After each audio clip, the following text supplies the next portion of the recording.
So you'll probably know that a company within the Carfullen Group is SYS. I'm here at their headquarters today. Behind me I've got some fantastic 3D printing technology. We're going to talk to Rob Thompson about some of these machines, and yeah, we're going to talk about prototyping and production as well. So Rob, let's start with this Stratasys machine. This is the Object 500. Where does this fit in amongst all the machines that you offer? So this is one of our flagship machines. This is from the Connex range of systems, and effectively this system allows us to plug in some acrylic based materials. So down here I've got an example of some of the acrylic based materials we have. These are plugged in resin form, and they give different properties effectively. So for instance, this material here will give us a rubberized touch, so great for seals, gaskets, simulating overmoulding. We can plug in coloured materials to create coloured prototypes.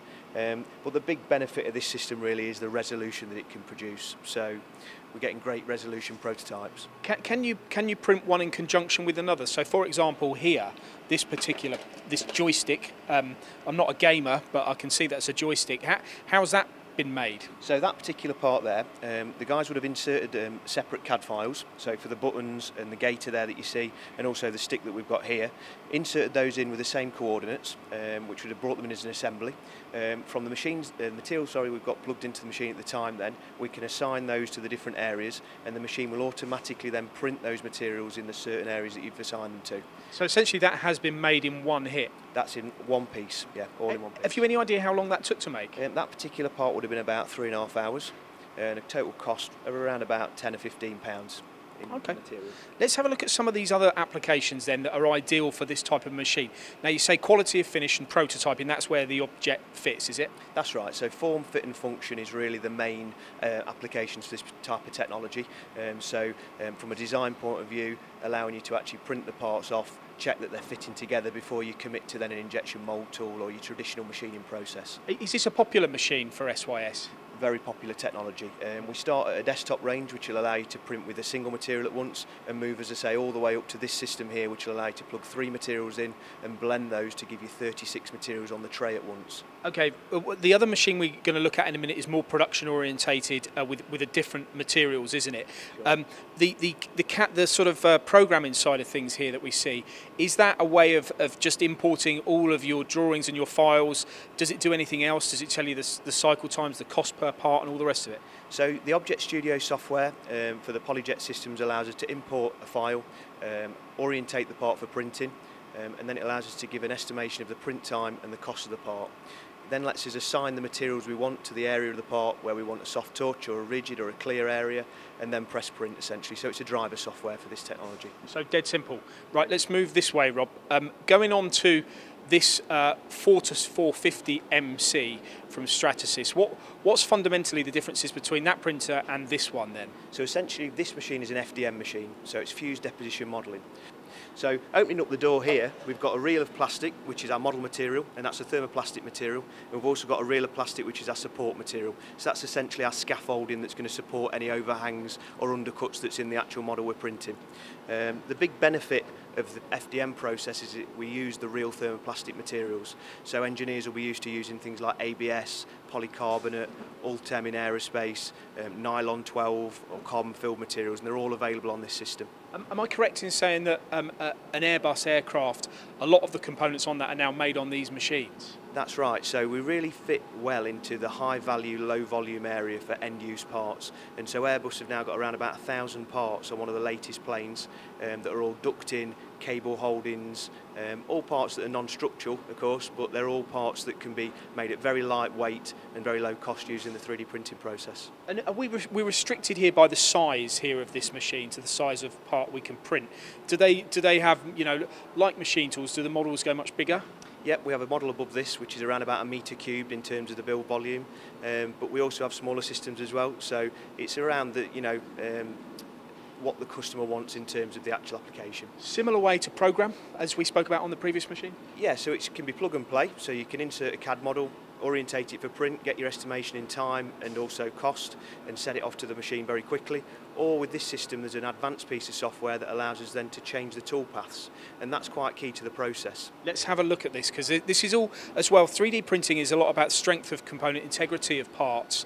You know, Airbus and Formula One, or the Formula One industry is starting to adopt this as well now. Let's have a look at just what you're talking about here. So this is a brand new material that we brought out last year. It's a nylon 12 carbon filled material, and we're looking at this for metal replacement parts. So it's a really stiff material, great for jigs, fixtures and end-use parts. When the part's printed straight from importing it and pressing print, you'll see that it prints a contour around the edge of the part and an infill into the gaps here, which is fine if you just want it for a single use. The new software allows us to then change the tool paths if we want, to create our own tool paths here, which makes it a hell of a lot stiffer.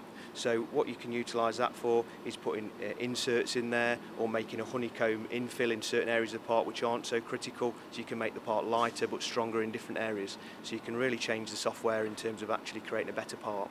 Fascinating, fascinating. Okay, I want to show our viewers this one, because this is actually something that was previously, well, this is off a Formula One vehicle. That's right. So that's a brake pedal for one of the Formula One guys, and they did a lot of testing using the carbon-filled nylon as a metal replacement part. So you'll see the structure here is a structure that's specific to this actual part to give it the strength and weight ratio, and you'll feel that one, you just can't move it at all. It's as good as a metal component. You wouldn't want to stamp on it as a brake and it snap, would you? And then some of the, in fact, let's open this machine here. Let's open this 370, because I know we've had something in here that's just finished being made. And this is a good example of the support material, isn't it? Do you want to just put that one on here, Rob?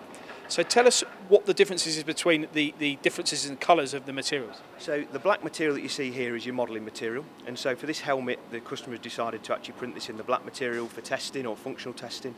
Any undercuts or overhangs, as we discussed earlier, need to be supported at a certain stage. So the white material has been built up here almost like a scaffolding to eventually support certain areas that are overhanging. At the end of the process we physically snap that part away from the tray. We can snap away the white material and pop the part into a tank which dissolves that white material away, so it's all hands-free really.